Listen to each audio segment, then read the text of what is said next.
Vote পর্ব মিটেছে, ফলাফলের অপেক্ষা। ইভিএম বন্দী প্রার্থীদের ভাগ্য, আর ইভিএম রাখা স্ট্রং রুমে। তাই সকলের নজর সেদিকে। এদিকে স্ট্রং রুম যেমন পাহারা দিচ্ছে তৃণমূল, তেমনই স্ট্রং রুম আগলে রাখতে ফ্রন্ট ফুটে বিজেপিও। কাটোয়াতে স্ট্রং রুমের নিরাপত্তা নিয়ে উঠল বড়সড় প্রশ্ন।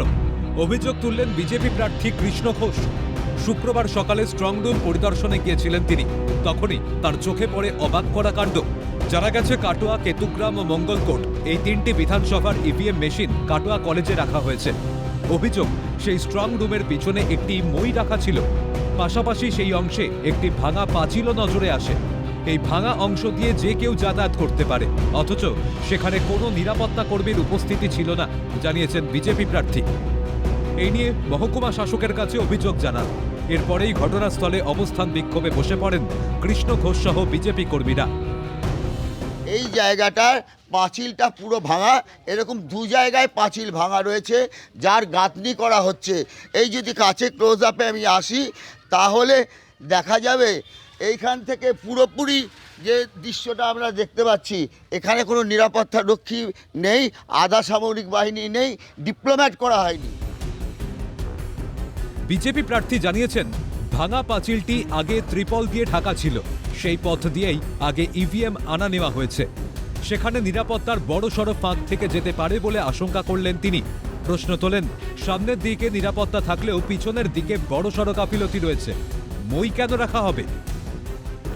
সেখানে কেন্দ্রীয় বাহিনীর থাকা উচিত ছিল, দাবি বিজেপি প্রার্থীর। অবাক হয়ে গেলাম যেখানে একটা মই রাখা আছে, আর সবথেকে বড় স্ট্রং রুমের উপরে যারা মিস্ত্রি আছে তারা কাজ করছে। এখানে একটা এত গুরুত্বপূর্ণ বিষয়, সেখানে আজ কাজ চলছে। সেখানে কাজ কী জন্য চলছে, কীভাবে চলছে, সেটা উনি বলতে পারবেন, যিনি যারা দায়িত্বে আছেন।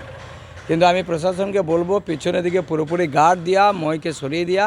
কোনো পুলিশ নেই এখন এই মুহূর্তে কোনো পুলিশ আমি দেখতে পাইনি, যাতে এগুলো সঠিকভাবে ব্যবস্থা হয় তার চিন্তা করা। পশ্চিমবাংলায় সব কিছুই হতে পারে, পশ্চিমবঙ্গে অবাক হওয়ার কিছু কারণ নেই। তবে এসডিও স্যারকে আমি বলেছি, দেখি উনি কী করেন। আর জানলাতে যেটা একটা দেখছি হালকা একটা গার্ড কিছু দেওয়া আছে দুটো জানলাতে, সেটা দেখা যাক কী করে। ওনাকে আমি জানিয়েছি এই সবে।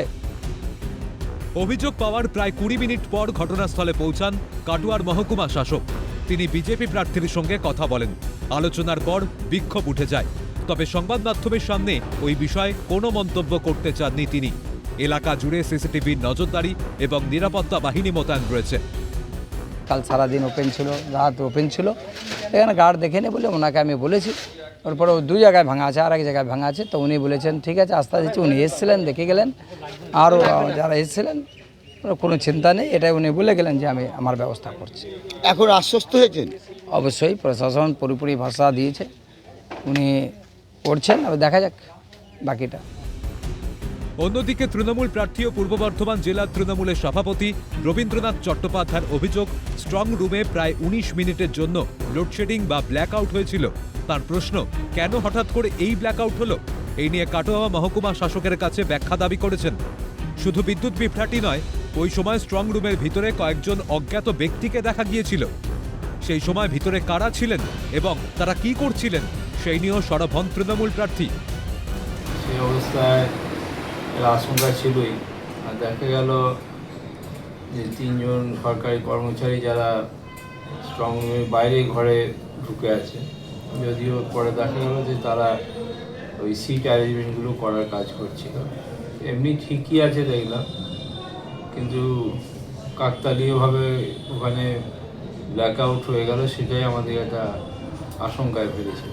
আমরা গিয়ে দেখলাম যে স্ট্রং রুমটা মোটামুটি ঠিক আছে, সেখানে কোনো অসুবিধা নেই। না, একটু নিরাপত্তার গাফিলতি কি মনে হচ্ছে? নিরাপত্তার গাফিলতি আমরা দেখিনি। ব্ল্যাকআউট হয়েছিল, কী কারণে হয়েছিল সেটাই পরিষ্কার।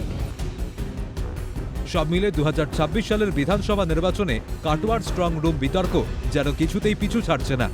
কাটোয়া থেকে অরূপ সেনগুপ্তের রিপোর্ট, ক্যালকাটা নিউজ।